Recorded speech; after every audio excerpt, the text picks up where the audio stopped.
ويضل من يشاء بيده الخير إنه على كل شيء قدير يولج الليل في النهار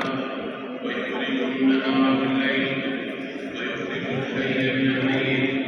ويخرج الميت من الحي ويرزق من يشاء بغير حساب لا اله الا هو له الحمد في الاولى والاخره وله الحكم واليه ترجعون واشهد ان لا اله الا الله وحده لا شريك له واشهد ان محمدا عبد الله ورسوله وخليله وخيرته من خلقه بلغ رساله ربه واقام الحجه على امته فما ترك خيرا الا دل عليه ولا شر الا حذر عنه فصلوات الله وسلامه عليه وعلى ال بيته الطيبين الطاهرين وعلى ازواجه امهات المؤمنين وعلى اصحابه الميامين وعلى التابعين ومن تبعهم باحسان الى يوم الدين وسلم تسليما كثيرا اما بعد فيا ايها الناس اتقوا الله حق التقوى واستمسكوا من الاسلام بالعروه الوثقى والزموا جماعه المسلمين وامامهم فان يد الله على الجماعه واياكم محدثات الامور فان كل محدثه بدعه وكل بدعه ضلاله عباد الله ان الحياه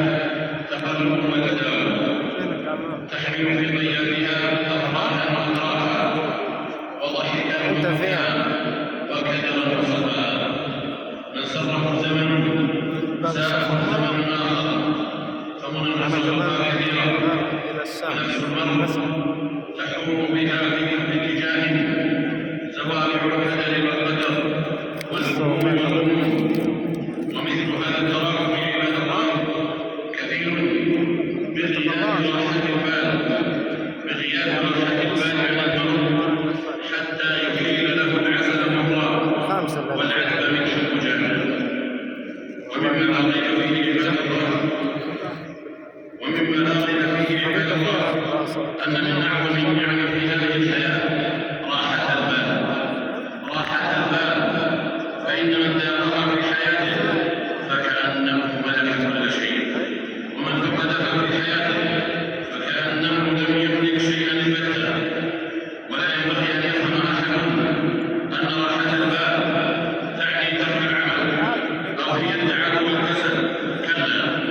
بل إن هذه الراحة بقوتها متولدة عن عمل قلبي وعمل بدني ولا عجب إذا قيل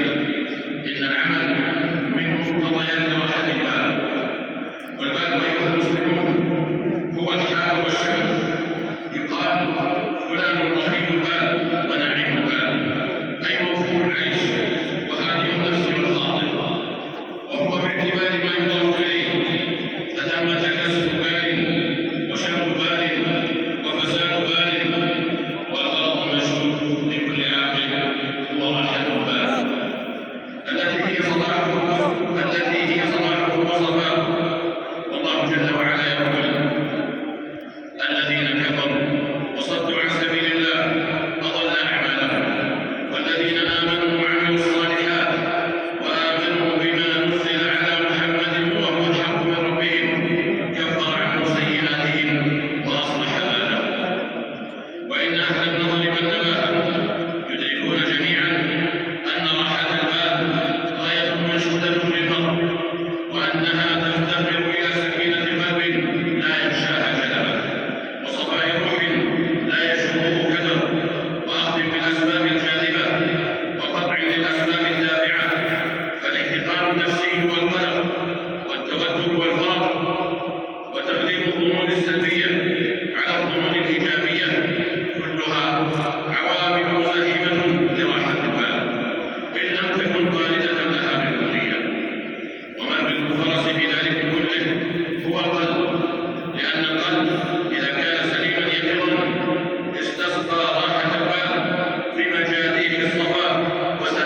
فإن تصوير التلوث القلبي كذلك. فالأول للحفاظ على البيئة والآخر للحفاظ على المال، حيث إن راحة البال لا يدخل حرم ذنب غيره لينال المدح ونكون أفضل شأن غيره ليعلو شأنه، ونكون أرفع نور غيره ليرفع عنه، ونكون أسكت غيره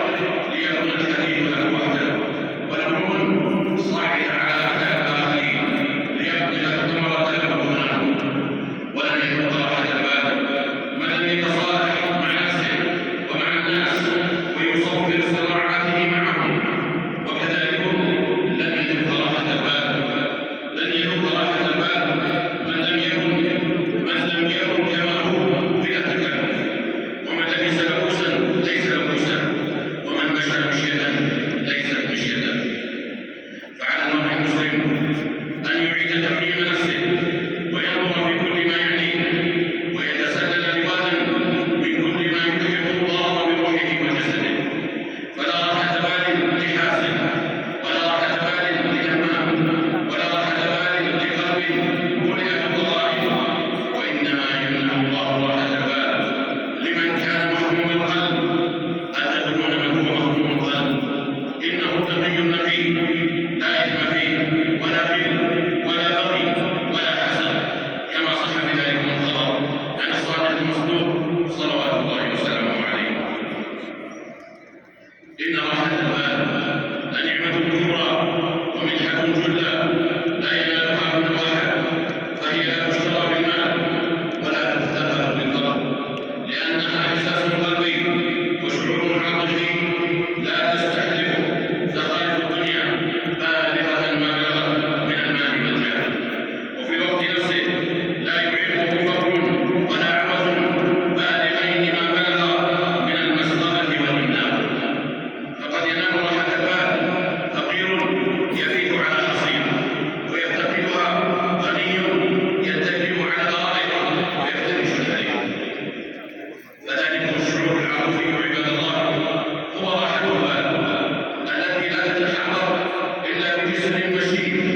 يشيره المرء فوق بحر الآخرة والظل والحسد، ليعبر به من الدنيا إلى أخرى عزيز النفس سليم القلب مشترك الصدر، تراه قد آوى إلى فراشه حين يخرج الليل سجوله فيغمض عينيه ويفق في نوم عميق لا يعيقه التفكير ولا ينغص نومه الضرر. وإن من أفضل الطرق لاستجلاب راحة البال إدراك المرء أن الحياة مهما طالت فهي قصيرة، وأنها مختصرة في 3 آيات قصيرات من قول الله جل شأنه عن الإنسان: خلقه فقدره ثم السبيل يسره ثم أماته فأقبره. نعم عباد الله، لم تكن الحياة بحاجة إلى وصف أكثر من هذا ولا أوجز منه ليدرك المرء أن الأمور بيد الله، فما شاء الله كان وما لم يشأ لم يكن، وأن ما كان له